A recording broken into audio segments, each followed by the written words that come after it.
Oke. Baik, bismillahirrahmanirrahim. Assalamualaikum warahmatullahi wabarakatuh.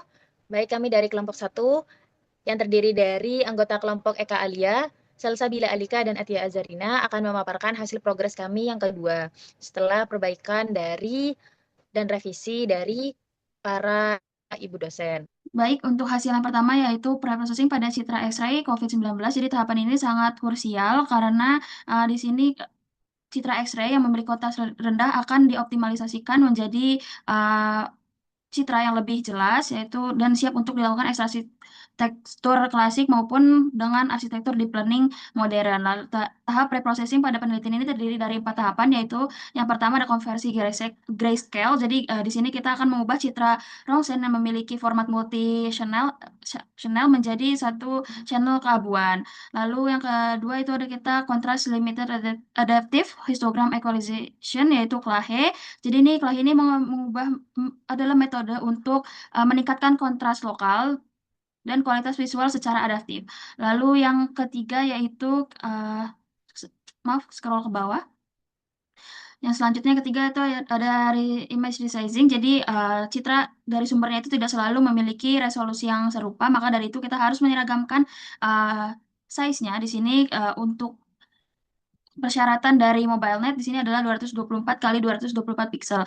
Lalu untuk normalisasi nilai piksel di sini kita mentransformasikan skala intensitas kecerahan warna piksel citra yang awalnya itu rentang antara 0 sampai 255 menjadi skala linear yaitu 0 sampai 1. Lalu selanjutnya ini ada contoh, bisa scroll ke bawah lagi. Baik, di sini ada hasil dari citra yang sebelum dan sesudah dilakukan preprocessing. Di sini ada citra original yang berdimensi 600 kali 655 piksel. Lalu di sini ada gambar kedua. Yang gambar kedua ini adalah merupakan citra hasil dari grayscale. Secara visualisasi hasil grayscale ini tidak banyak berbeda dari hasil sebelumnya karena memang hasil X-ray yang biasanya berbentuk abu dan grayscale hanya mengubahnya jadi citra keabuan. Lalu di sini yang paling signifikan secara visualisasinya yaitu adalah Clahe. Di sini Clahe dapat dengan melalui perataan histogram. Jadi di sini terlihat bahwa area paru-paru yang tadinya redup di sini lebih kontras, dipertegas dengan kontras. Selalu ada seperti pola flek putih dan bayangan yang kabur akibat dari infeksi COVID-19 di paru-paru sebelah kanan dan sebelah kiri. Lalu gambar keempat yaitu hasil yang telah dilakukan tahapan resize. Jadi citra yang tadi itu yang awalnya 600 kali 651 kali 665 kita sekarang meresize-nya menjadi 224 namun tetap memberikan uh, tadi variansi dari flek-flek putih yang ada pada hasil kolahe. Selanjutnya akan dijelaskan oleh rekan saya. SVM dan pada klasifikasi citra X-ray. Jadi pada tingkatan klasik GLCM SVM, proses ini diawali dengan ekstraksi ciri tekstur menggunakan GLCM. Matriks ini dihitung dengan jarak yaitu 2 dan dengan 4 variasi sudut, ada 0, 45, 90, serta 135. Yang tiga ini berguna untuk menangkap adanya pola hubungan antar piksel yang terjadi secara komprehensif. Melalui matriks ini, eh, DXY menjadi 6 fitur tekstur seperti contrast, correlation, energy, homogeneity, dissimilarity, dan juga angular second moment atau SM. Nah, seluruh fitur digabungkan menjadi satu vektor ciri tunggal.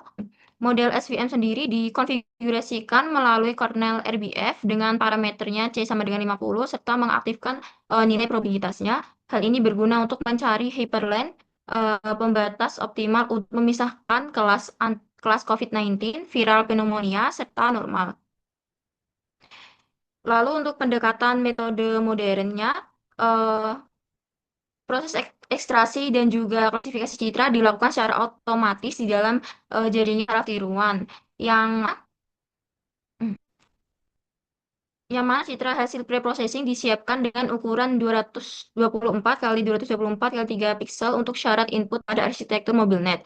Proses training ini menerapkan teknik transfer learning dengan memanfaatkan bobot awal dari dataset ImageNet di mana seluruh lapisan bawah atau base modelnya itu dibekukan untuk menjaga ekstraksi fitur ImageNet itu tidak rusak.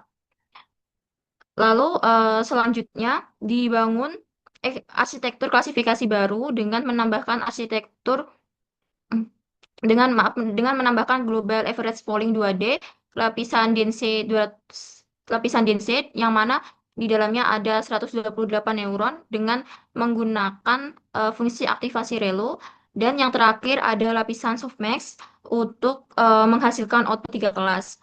Nah, model MobileNet ini dihimpun dengan menggunakan fungsi-fungsi optimasi seperti optimizer Adam, dan juga loss functionnya itu sparse categorical cross entropy. Nah, proses training model ini dilakukan dengan 10 kali epoch dengan ukuran bit size-nya itu 16. Hal ini berguna untuk mengklasifikasikan kondisi COVID-19, viral pneumonia, dan normal secara otomatis serta efisien. Selanjutnya akan dilanjutkan dengan teman saya. Baik, terima kasih. Untuk menjawab rumusan masalah yang ke- untuk menjawab rumusan masalah yang ketiga, maka di sini adalah perbandingan performa antara kedua metode. Di sini bisa kita lihat di tabelnya. Untuk metode klasifikasi GLCM SVM di kelas citra COVID, kami mendapatkan precision 0,93, recall 100, dan event score 0,96. Lalu untuk viral pneumonia, kami mendapatkan precision 0,73, recall 0,80, dan event score 0,76. Lalu untuk kelas citra normal, kami mendapatkan precision 0,81, recall 0,65, dan event score 0,72. Untuk akurasi globalnya 83%. Lalu untuk MobileNet, COVID-19 dengan akurasi precision F1 score dengan nilai yang sama itu 100. Lalu viral pneumonia mendapatkan hasil 0,95 dan recall 100 dan F1 score 0,98. Lalu untuk normal, kami mendapatkan precision 100, recall 0,95 dan F1 score 0,97 dengan akurasi global 98%. Di sini kita bisa melihat heat map di antara keduanya. Heat map convection matrix untuk GL, CM, SVM, dan MobileNet. Dari data convection matrix tersebut kita bisa membaca bahwa untuk kelas COVID-19 seluruh 26 citra uji berhasil diprediksi secara benar tanpa adanya kesalahan dengan recall 100. Lalu untuk kelas viral pneumonia dari 20 citra ronsen hanya 16 citra yang berhasil. Terdapat satu citra yang salah diklasifikasikan sebagai COVID-19 dan 3 citra lainnya diidentifikasi sebagai kondisi normal. Lalu untuk kelas yang terakhir, 20 citra ronsen paru-paru sehat terdapat tingkat kesalahan klasifikasi yang cukup tinggi di mana 13 citra terdeteksi sebagai benar, sebagai satu citra teridentifikasi meleset sebagai COVID-19 dan 6 citra lain dianggap sebagai viral pneumonia. Lalu untuk yang MobileNet, kelas COVID-19 seluruh 26 citra terprediksi secara akurat 100% benar. Lalu untuk kelas viral pneumonia, seluruh 20 citra terdeteksi dengan tepat dan sempurna recall 100. Lalu untuk kelas normal dari 20 data citra paru-paru normal, model memprediksi 19 citra secara benar dan hanya satu citra tunggal yang biasa dikategorikan sebagai viral pneumonia. Dari hasil penelitian ini menunjukkan keunggulan mutlak pendekatan modern dibanding metode klasifikasi fitur tekstur secara tradisional. Dengan akurasi mencapai 93% mengungguli GLCM SVM yang hanya meraih nilai akurasi sebesar 83%, yang artinya memiliki selisih 15%. Di sini kami juga bisa melihat bahwa ketidakmampuan GLCM SVM dalam menyamai performa MobileNet berakar pada keterbatasan ekstraksi fitur spesial tekstur buatan manusia yang biasa disebut juga handcraft features. Meskipun metode processing kelahi telah mengoptimalkan kontras lokal, fitur statistik global tersebut kurang sensitif dalam membedakan sebaran spasial bercak putih paru-paru antara infeksi viral pneumonia dan cenderung masih masif di area tengah kondisi paru-paru normal, distorsi visual akibat faktor variasi pengambilan ronsel. Nah, dari hal ini bisa menyebabkan terjadinya misklasifikasi yang saling silang antar kelas viral pneumonia dan kelas normal. Ini meminimalkan terjadinya false negatif maupun false positif pada diagnosis penyakit kritis COVID-19 dan pneumonia, menjadikan instrumen bantu radiologi digital yang jauh lebih aman, andal, dan presisi tinggi untuk diimplementasikan di dunia medis. Baik, jadi berdasarkan seluruh tahapan penelitian telah dilakukan, dapat disimpulkan bahwa penerapan tahap pre-processing khususnya metode Clahe berhasil mengoptimalkan citra X-ray pasien yang redup dan berkabut dengan mempertegas detail visual flekuti patologis pada area paru-paru secara signifikan tanpa memicu adanya kemunculan noise yang berlebihan.